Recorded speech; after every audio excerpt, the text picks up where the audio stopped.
So now we're going to talk about some couple of algorithms using these Q and value functions. So first algorithm is called policy iteration. Let's talk about this first.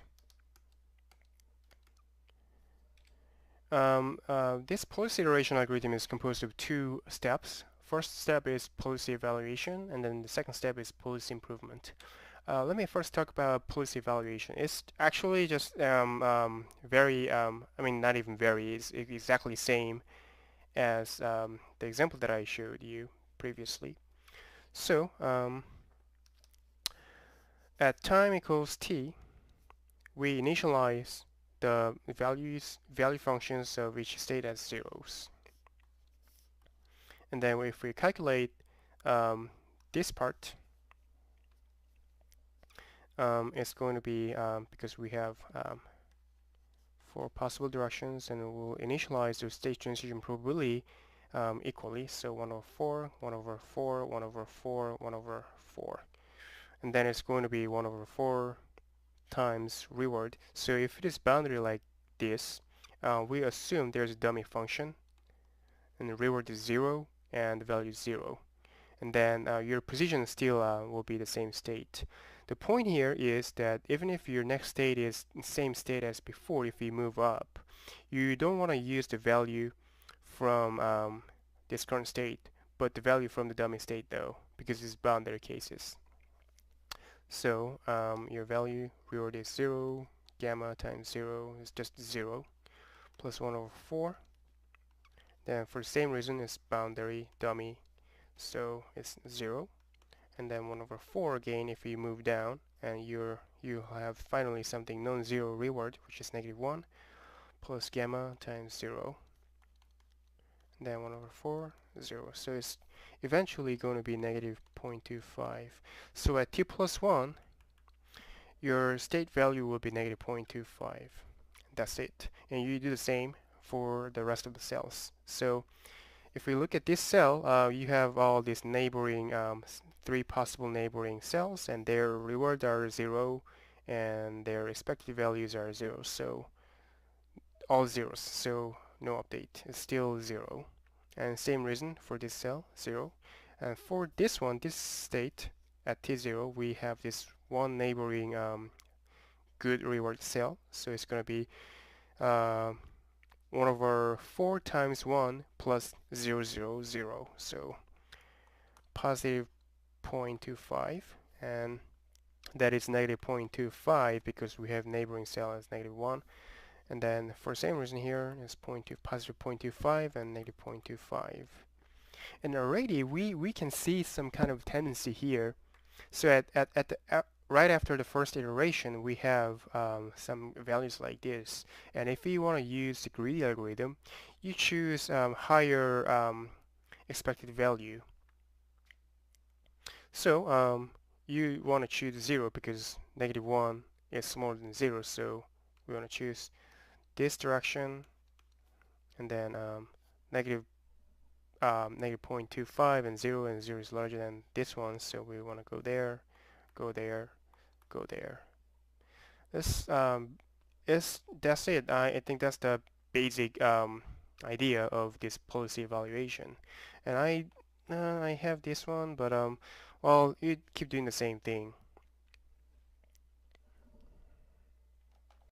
So far, we have been updating the state's value function, and now say this is t equals some time t, small t, and then at that time, let's say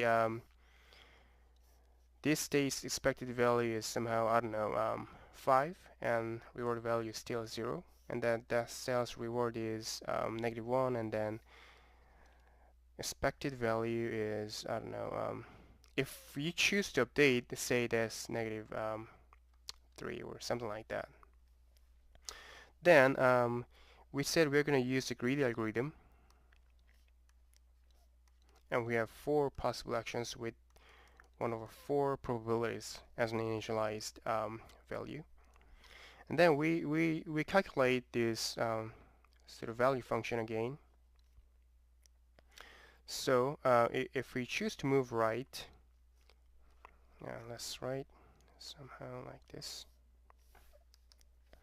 So if we choose to move right at state S and action is R, and then our value function will be 0, which is reward, plus discount factor times expected value of the next cell, and that is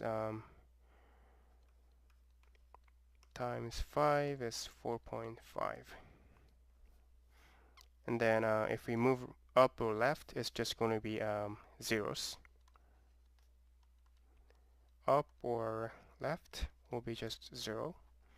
And then if we finally choose to move left, move down, and that value will be -1 plus gamma times -3, and that is minus 9/10 times 3,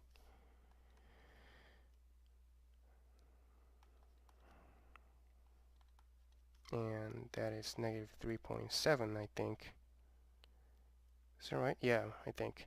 So so we will look at all these expected value, and this is actually a Q function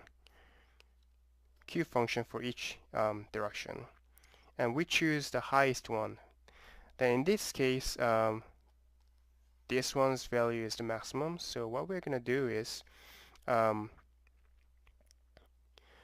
divide, well, not divide, I'm sorry, we are initialize the probability as 0, and we're going to choose only maximum 1. So next probability will be 0, 0, 0, 1, because moving right is our fourth element. So next time t plus 1, it'll be 0, 0, 0, and 1. So the probability of moving right is 1, so your agent will always choose to move right in this case.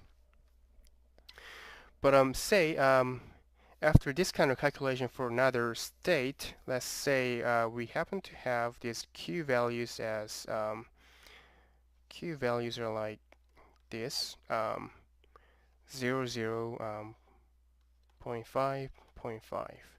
So you have same expected value for each two of 4 directions. Then in this case, what we're gonna do is for the probability update, we're gonna do 0, 0, 1 over 2, 1 over 2, and that's because we have two same maximum values. So number of maximum value is 2 because they're the same numbers. So our new probability will be 1 over 2. So if we can generalize, if we have n number of maximum values,